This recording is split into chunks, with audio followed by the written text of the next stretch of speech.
از نور پاک قرآن صبح صفا دمیده. Assalamualaikum warahmatullahi wabarakatuh. Para pemirsa MTA dimanapun Anda berada, senang bisa kembali menyapa Anda semua dalam program Lafaz Al-Masih, sebuah program yang akan membahas sabda, nasihat, atau fatwa dari pendiri Jemaat Ahmadiyah, Hazrat Mirza Ghulam Ahmad alaihissalam tentang berbagai topik yang terangkum dalam kitab Malfuzat. Bersama saya, Harpan Ahmad, dan juga narasumber kita, Maulana Dili Sadili Fadal Ahmad. Dalam 25 menit ke depan, kita akan membahas satu topik tentang baiat dan mengukuhkan iman. Namun seperti biasa, sebelum kita masuk kepada bahasan kali ini, terlebih dahulu kita sapa narasumber kita. Assalamualaikum Pak Dili. Waalaikumsalam warahmatullahi wabarakatuh. Ya, alhamdulillah Pak, kita sudah masuk ke episode 36 ya.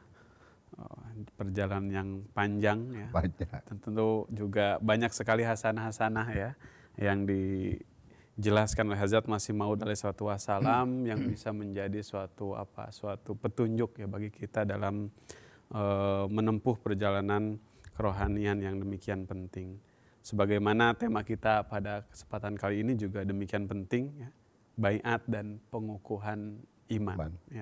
Ya, Maulana mungkin bisa dijelaskan ya bagaimana sesungguhnya kondisi suluk yang harus ya dijalani oleh seseorang itu, Maulana. Iya. Enggak. Assalamualaikum warahmatullahi wabarakatuh. Waalaikumsalam. Pemirsa MTA yang dirahmati Allah. Banyak sekali hal yang menarik kalau kita kaji sabda-sabda dari Hadrat Imam Mahdi Assalam, utamanya bagi orang-orang yang beriman yang sedang merindukan Tuhannya, ya, sehingga dia mencari jalan atau dikatakan suluk gitu ya. Nah, salah satu yang beliau sampaikan adalah ada 8 cara, ada 8 langkah sejatinya bagi orang-orang yang ingin mengenal dengan Tuhan. Jadi tidak bisa orang mencapai Tuhan dengan tiba-tiba. Yang pertama beliau katakan gini, dia harus mengenal terlebih dahulu. Dia harus tahu dulu siapa pendakwa ini, posisinya seperti apa. Karena kesalahan orang Nasrani hari ini, karena dia salah mendeteksi siapa wujud Yesus yang sesungguhnya. Sehingga dia terhenyak di sebuah lembah kemusyrikan yang sangat dalam. Karena salah menentukan. Maka beliau katakan, bagi orang-orang jemaat yang telah beriman kepada saya, yang tidak mengenal kedudukan saya, dosa hukumnya. Dia harus tahu dulu, beliau itu sebagai Imam Mahdi, punya kedudukan punya derajat insya Allah dengan pangkat seorang utusan Tuhan. Nah, ini jadi polemik berkepanjangan gitu. Tetapi beliau mengatakan tadi, karena di dalam informasi-informasi yang disampaikan kepada orang beriman sebelum dia beriman, dia kan mengambil referensi, mengambil rujukan-rujukan. Nah, rujukan-rujukan ini, kalau bagi umat Islam itu kan hadis. Nah, hadis-hadis yang kita telaah itu derajatnya macam-macam. Ada yang sahih, ada yang tidak sahih. Derajat hadis itu. Jadi ketika informasi yang disampaikan, misalnya gini, akan datang seorang utusan Tuhan dengan tanda-tanda A, B, C, D, ada sampai Z. Nah, dari semua tanda yang diinformasikan itu, ada orang yang idealis bahwasanya semuanya harus tergenapan dulu, baru dia mau beriman. Gitu. Tetapi kalau itu yang menjadi syarat, maka di dunia ini tidak akan ada orang yang beriman satupun kepada utusan Tuhan yang diutus oleh Allah Subhanahu wa taala. Sampai hari ini tidak akan ada. Kenapa? Karena hal itu tidak ditemukan juga untuk Yesus Kristus atau Nabi SAW. Bahkan tidak pernah juga ditemukan untuk Rasulullah SAW sendiri. Abu Bakar cukup cuma satu kata ketika dapat informasi, apakah engkau utusan Tuhan Muhammad? Beliau ceritakan panjang lebar. Abu Bakar kata, saya tidak butuh penjelasan, saya hanya butuh pengakuan. Nah yang dibutuhkan itu adalah orang-orang seperti Abu Bakar. Artinya apa? Beliau sudah lengkap pemahaman tentang Rasulullah itu seperti apa. Jauh sebelum menetapkan sebagai Rasul, dia sudah tahu. Maka ketika ada pengakuan, bagi dia cuma cukup satu syarat itu terpenuhi, dia beriman. Maka hari ini orang yang paling hebat imannya adalah Abu Bakar. Nah itu suluknya yang pertama harus mengenal dulu siapa yang sedang dia cantolkan keimanan itu. Nah lebih jauhnya itu beliau katakan apalagi kalau kita urusan iman dengan Allah Ta'ala. Maka beliau katakan apa? Kita harus mengenal Allah dengan secara utuh mengenalnya itu. Jangan parsial, jangan bagian-bagian. Karena kalau mengenal Tuhan secara bagian-bagian itu berbahaya. Ya beliau katakan apa? Supaya Allah dikenal secara utuh, maka yang pertama yang paling besar adalah kenali Allah dengan husnunnya. Husnun apa? Kejuitaan Allah. Kecantikan Allah. Karena terbitnya rasa cinta itu timbul karena dua hal. Pertama cinta, yang kedua baik. Maka yang kedua, yang ketiga suluknya adalah kenali ihsannya Allah. Setelah kejuitaannya, kecantikan Allah itu termaktub di surah Al-Ikhlas. Yang pendek itu. Itu tergambar semua kejuitaan Allah SWT. Di mana Allah SWT digambarkan menjadi wujud yang superioritas. Artinya apa? Tidak butuh siapa-siapa. Kita yang butuh Allah. Yang hanya terbalik posisinya. Seolah-olah kan kita tadi beriman kepada Allah dengan harapan sesuatu. Tawar-menawar dengan Allah SWT. Saya mau beriman ya Allah, tapi coba saya berikan ini. Berikan saya kekayaan. Allah kan saya tidak butuh. Yang butuh kan Allah bukan gua. Sebenarnya kasarnya seperti itu. Jadi yang butuh itu Allah, yang butuh itu kita bukan Allah. Nah ini orang kadang-kadang salah menentukan. Seakan-akan Allah yang butuh kita beriman. Makanya kita bikin syarat dengan Allah. Kata Allah, saya tidak butuh kalian. Allah itu akan tetap mulia tanpa ada orang beriman satupun di muka bumi ini. Allah pun tidak akan menjadi terhina. Hanya gara-gara tidak ada orang beriman di muka bumi ini, tidak akan. Allah itu qiyamu binafsihi. Allah itu akan tegak dalam zatnya sendiri. Bahkan itu mukhalafatul hawadis. Allah itu sesuatu yang tidak perlu makhluknya tidak butuh siapa-siapa. Gitu.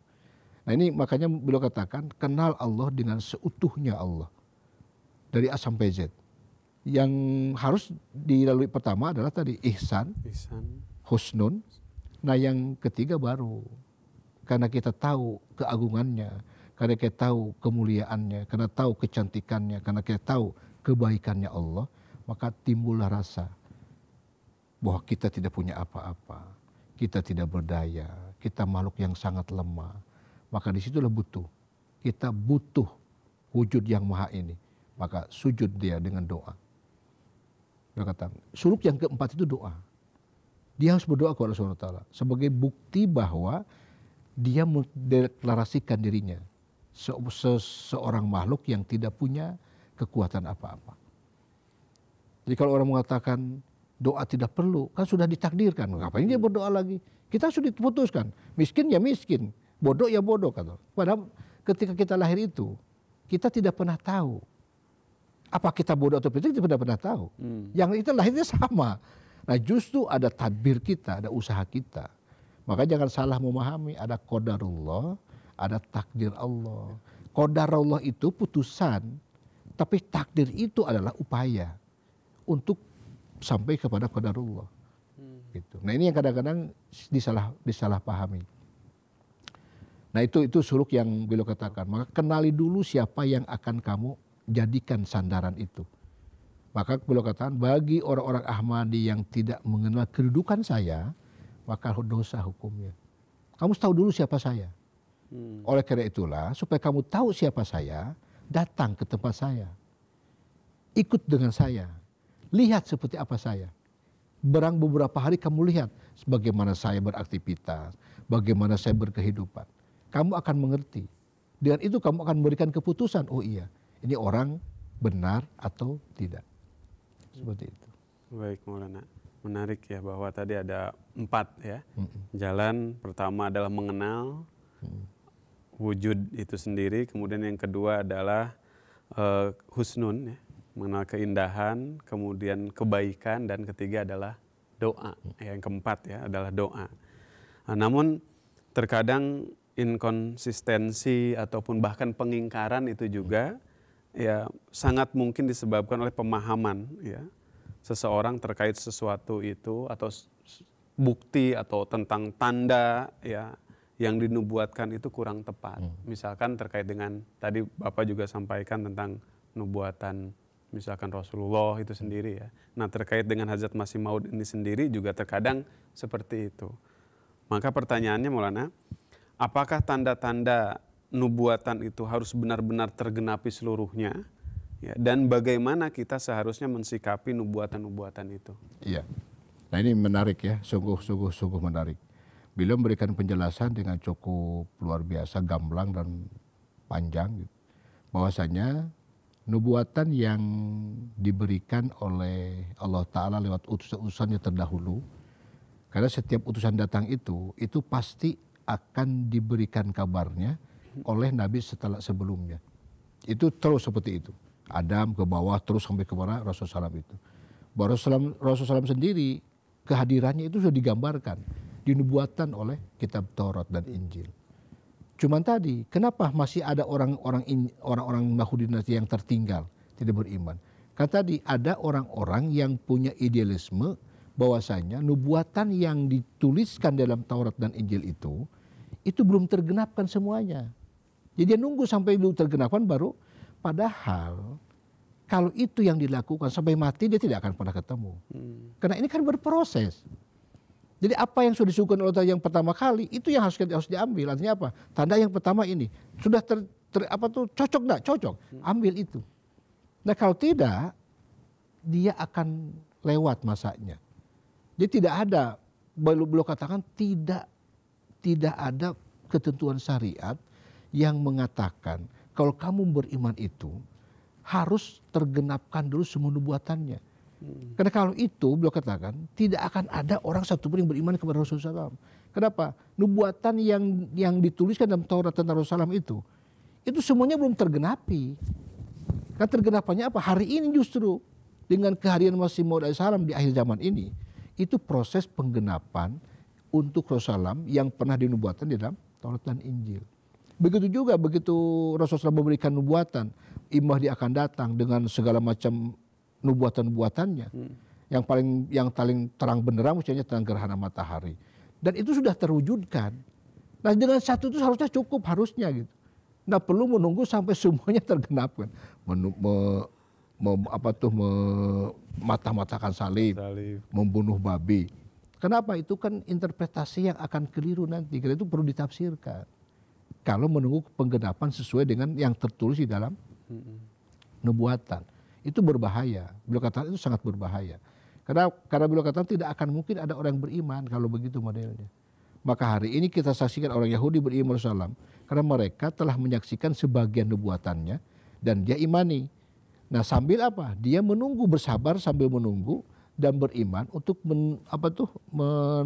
menyaksikan nubuatan-nubuatan berikutnya tergenapkan dalam masa proses keimanannya itu. Dan itu pasti akan tergenapkan dalam proses keimanan selanjutnya.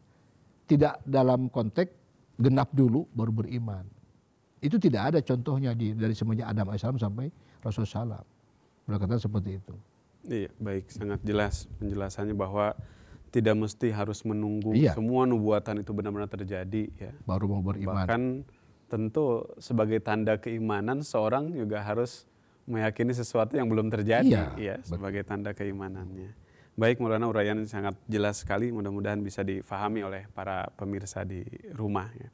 Pertanyaan berikutnya Maulana, adakah syarat ya untuk mencapai tujuan baiat untuk orang yang sudah beriman tadi atau tobat ya agar berkat-berkatnya bisa diraih ya, berkat-berkat dari tobat dan juga berkat-berkat dari baiat tadi?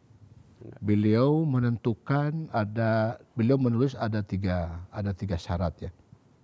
Beliau katakan syarat untuk meraih keberkatan baiat dan tobat yang hakiki, yang pertama adalah merendahkan hati.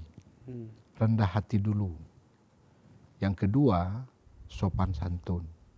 Yang ketiga, teruslah memperbaiki diri. Itu 3 syarat yang beliau tentukan. Untuk orang-orang yang telah berikrar baiat dan tobat, supaya baiatnya ini berberkat, mendapatkan manfaat yang sebanyak-banyaknya, maka beliau katakan harus utamanya apa? Rendahkan diri kamu. Karena penyakit umat hari ini adalah tinggi hati.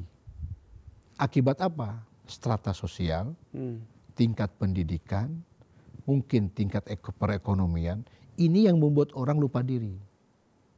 Jadi sehingga tinggi hati, seolah-olah yang dia miliki itu punya dia.